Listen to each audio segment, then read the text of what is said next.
Hello दोस्तों, मैं आपको स्वागत करता हूँ एमआरजे बॉस चैनल में। आप यहाँ पर किसी भी प्रकार की स्टडी के लिए कमेंट कर सकते हैं और अगर आप इस चैनल पर नए हों तो वीडियो अगर आपको अच्छी लगे तो चैनल को सब्सक्राइब जरूर कीजिएगा। मैं आज आप लोगों को दिखाने वाला हूँ 2025 यानी कि जो इस सेट में आया है उसका प्री बोर्ड का पेपर। ये रहा हम लोग का 2025 यानी कि जो 2026 में होने वाला है प्री बोर्ड उसका केमिस्ट्री का वायरल पेपर। और केमिस्ट्री में जिन जिन ने इस पेपर में दिए गए टॉपिक को तैयार कर लिया है उनका पेपर जरूर 100% फंसने वाला है इस क्वेश्चन से। और इस पेपर का कोड है 347 BCI, आप लोग देख सकते हैं। और मैं आप लोगों को इसके बारे में बताता हूँ। ये जो हम लोगों का समय दिया है वह दिया है 15 मिनट इस पेपर को पढ़ने के लिए। और मैं आपका ज़्यादा समय न लेते हुए इस क्वेश्चन पेपर को दिखाता हूँ। इसमें पहला क्या है कि हेनरी स्थिरांक का मान क्या होता है। तो आप लोग अगर पढ़े हुए होंगे तो आप लोगों को मालूम होना चाहिए कि इसमें ऑप्शन नंबर ए है कि जो तापमान में वृद्धि के साथ बढ़ता जाता है।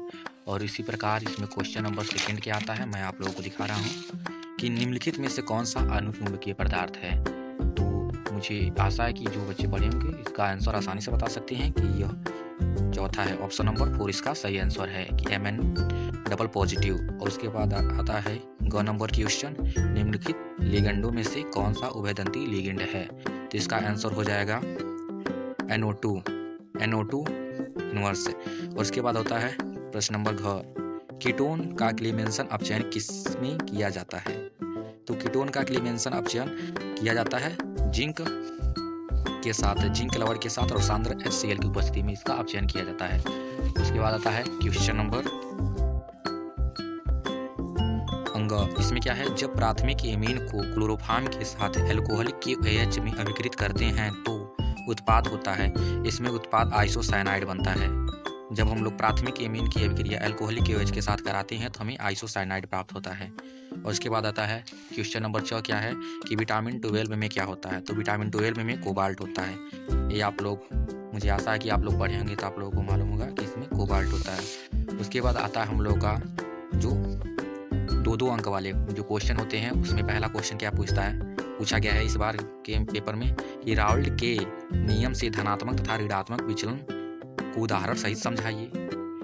मैं आशा करता हूं कि आप लोग पता होगा राउल्ट का नियम और उसका धनात्मक और ऋणात्मक विचलन।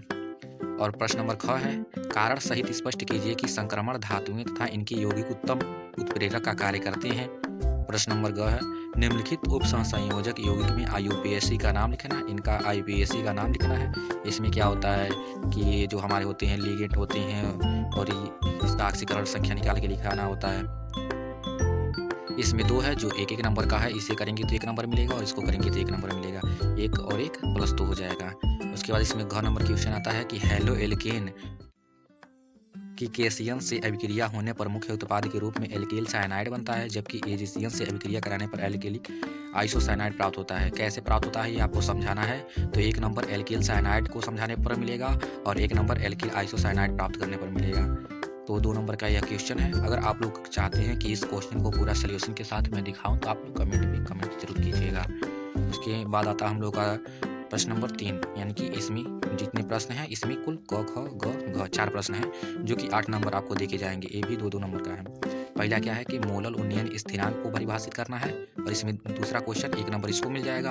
और दूसरा क्वेश्चन इसमें यह है कि किसी विलेय के मोलर द्रव्यमान तथा मोलर उन्नयन स्थिरांक के बीच संबंध को व्युत्पन्न कीजिए। और मोलर द्रव्यमान और मोलर उन्नयन क्या होता है कि जो डेल्टा टीबी होता है, डेल्टा टीबी जो होता है 1/RM के प्रोपोर्शनल होता है, 1/RM के प्रोपोर्शनल होता है।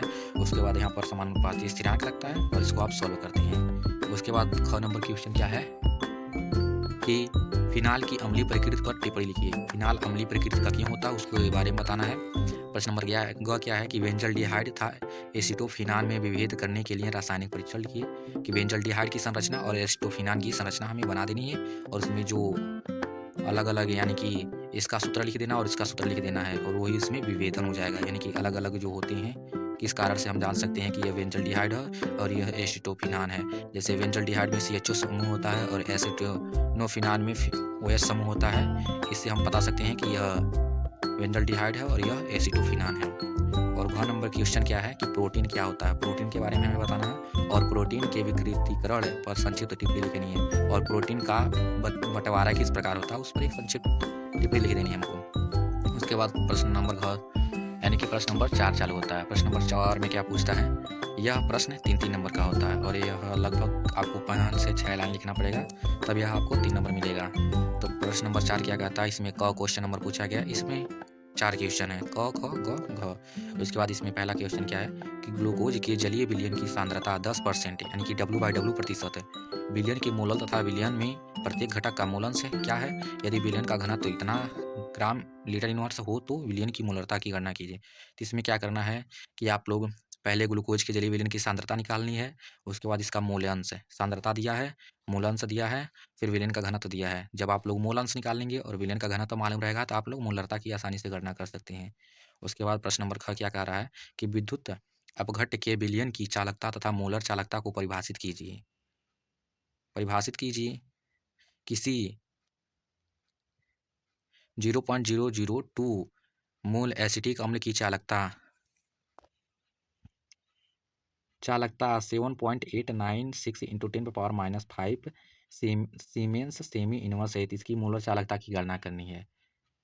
उसके बाद प्रश्न नंबर ग क्या कर रहा है, किसी अभिक्रिया के संक्रियण ऊर्जा और आर्हेनियस समीकरण की सहायता से अभिक्रिया और सक्रियण ऊर्जा की प्रकार ज्ञात की जा सकती है। इसमें क्या करना है कि संक्रियण ऊर्जा की परिभाषा लिखना है और आर्हेनियस समीकरण और सक्रियण ऊर्जा में ऊर्जा को किस प्रकार प्राप्त किया जा सकता है यह हमें लिखना है।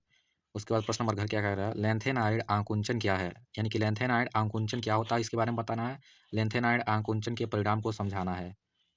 मैं आशा करता हूँ कि आप सब लोग अगर पढ़े होंगे तो इसको आसानी से, क्वेश्चन बहुत आसान है और आप लोग बना सकते हैं इसको।